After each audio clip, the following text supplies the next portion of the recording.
Ever stop and think about how maybe the cartoons you watched as a kid actually shaped how you look at things now? Yeah, it's funny how pop culture works, right? Sometimes those messages sink in without you even noticing. Exactly. And today we're diving into a really interesting take on that. We've got this source, an excerpt called Millennials Were Raised on The Simpsons by Lachlan Grant Splendor, and an image that goes with it. That's the one. And our mission, really, is to unpack this specific view, how it connects watching a show like The Simpsons to, well, critiques of the financial system and this idea of forging a new path. Okay, so let's get into it. The main argument seems to be that millennials watching The Simpsons, laughing at someone like Mr. Burns. That classic symbol of, extreme wealth and maybe callous power. Right. And the author suggests that maybe, just maybe, this made that generation, or parts of it, more open later on to questioning real-world power structures. The author uses this term, the Rothschild archetype. As a kind of shorthand for that opaque, centralized financial control idea, it's a pretty direct comparison they're drawing. It really is. Yeah. And what's fascinating is how the source links this cultural background with experiencing the dawn of the digital age.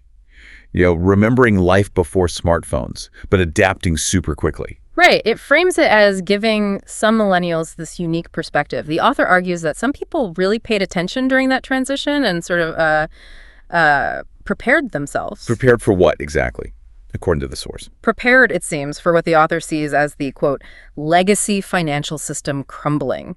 It's not a passive observation in the source. No, definitely not passive.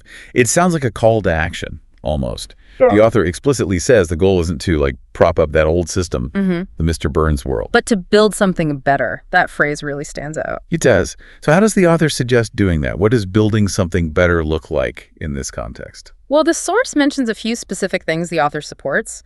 One is making music, described as being intended to awaken and inspire. Okay, music as inspiration. What else? There's also involvement in creative direction for a project called the Proton Pussy Cat Metallicus Community Meme Project. Right, I saw that mentioned. And the meme project, it uses storytelling and satire, which kind of loops back to The Simpsons, doesn't it? That satirical angle. Exactly. It's presented as using those same sorts of cultural tools, satire, storytelling, but now not just for critique, but for building something new. It's a deliberate connection the author makes. So cultural tools, community projects. What about the more practical side, the financial system aspect? Yes. The source gets specific there, too. It highlights support for, quote, all Metallicus crypto products. It even names two, the XPRNetwork Blockchain and the MetalBlockchain. And why those particular ones? What's the reasoning given? The author frames supporting these technologies as building a, quote, path to financial sovereignty. Financial sovereignty. What do you think that means based on the source text? Well, reading between the lines, it seems to point towards individuals having more direct control over their own, assets and transactions, moving away from needing those big centralized banks or institutions. Kind of breaking away from the Mr. Burns or Rothschild archetype model that was mentioned earlier? Precisely. It's positioned as an alternative path.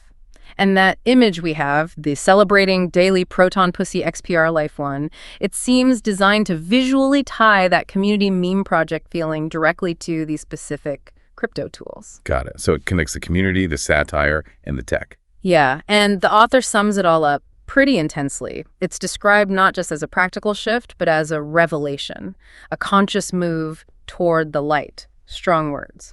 Definitely strong framing. So to sort of wrap up the core argument, the source paints this picture of a generation shaped by pop culture satire, uniquely positioned by the digital revolution, and now actively choosing to build a different financial reality. Right, using specific digital tools, community building, and creative expression like music and satire, all aiming for this goal of financial sovereignty and, well, revelation. It's quite a specific vision laid out there. Yeah. Okay, thinking just about what's presented in this source, it outlines this particular path. Community, satire, specific technologies, all aiming for financial sovereignty. What does this perspective suggest, just based on the author's view, are the absolute essential ingredients needed to actually pull off such a fundamental shift or revelation? What are those core building blocks according to this text?